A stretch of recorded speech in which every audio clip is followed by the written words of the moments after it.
G'day cunts, Dean from Blog for the Blood God here. I know many of the followers on my channel are avid 3D printing enthusiasts, so I wanted to share a little trick that I've learned when it comes to removing supports from 3D printed miniatures, because that can be one of the most painful processes or parts of the process. So to demonstrate, I've got this war dog that I printed in front of me, and as you can see, he's got plenty of supports all the way around him, leading up to all of his components. And I've also got a bucket of boiling water. So we're going to use those two to demonstrate a technique that you can use to remove these supports with great ease. Blog for the Blood God. Alrighty, so from here it's a relatively simple process. This bucket I've filled up with half of it is boiling water straight out of the kettle, and the other half is just hot water straight out of the tap to give it a really hot, scald your hands. I should probably be wearing gloves, but I don't give a fuck. And then obviously this war dog, which has come out of the printer. I haven't post-cured it yet, so it's just been printed and then washed in the isopropyl wash machine, but I haven't done the second go in the wash and cure machine. So I prefer to pull the supports off before doing the curing, because otherwise pulling the supports off can become even more difficult because they become hardened. And basically what we're going to do is we're just going to dunk this boy in that boiling water, and we're just going to let him sit there for a minute, and this will basically soften up all of those supports, but the hard parts of the model themselves won't be softened.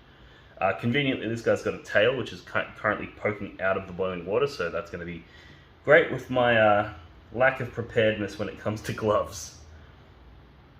But basically we're going to leave him sit in there for a moment. So while he's in there, I just wanted to also touch base on my plans for the blog going forward. As you can see, I've got this cool 3D printed war dog. This is a file that I've modified and generated myself, and I've got a website where basically I'm going to be uploading all of the STLs of all the various designs that I've created. So I've created some unique world eaters, contemptors, leviathans.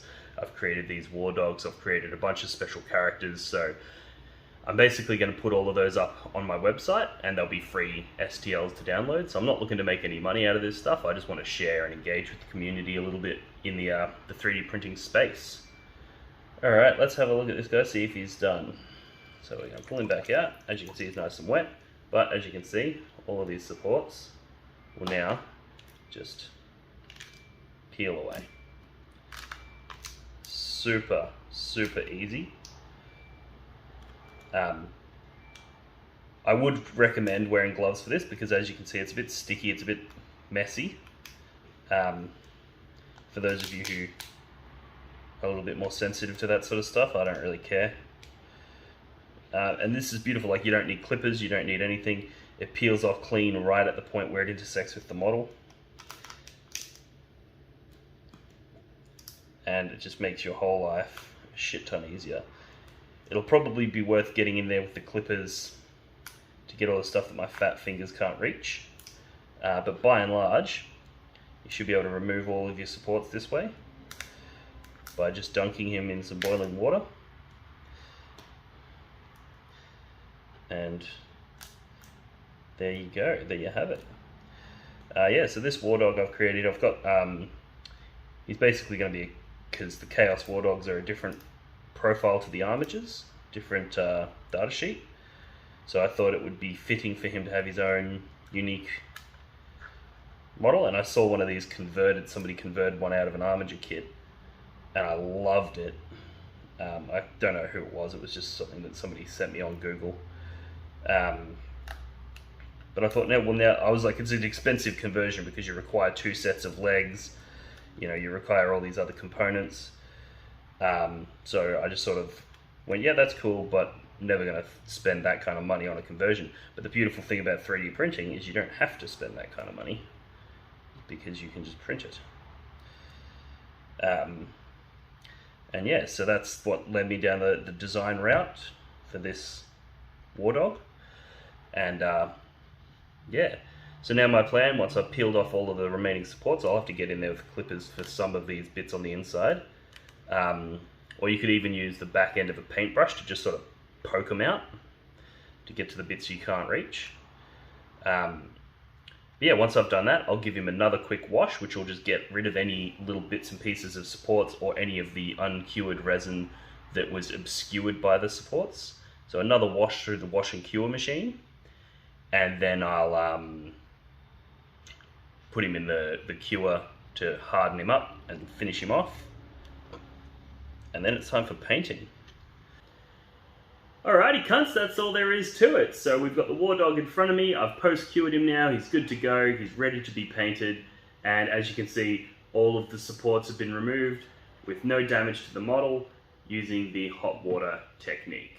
I also wanted to take an opportunity to showcase the Leviathan Dreadnought and the Contemptor Dreadnoughts that I made that will be going up on my website shortly as a free STL download along with the War Dog. And I also wanted to announce a competition where you can win this exact War Dog used in this video. All you have to do to enter is like and subscribe this channel and chuck a comment in this video. The comment can be anything you want. The most interesting, funny, and creative comment is going to win. So chuck any old comment down there. It can be a bad dad joke, it could be a Warhammer reference, it can be anything you want. Chuck that in the comment below and you could win this War Dog. So I look forward to seeing what you guys come up with, and I'll see you guys in the next video. Cheers. One for the blood god. Do your objective markers ever get lost behind terrain or other models and become difficult to see? Do they ever get bumped and accidentally moved during a game?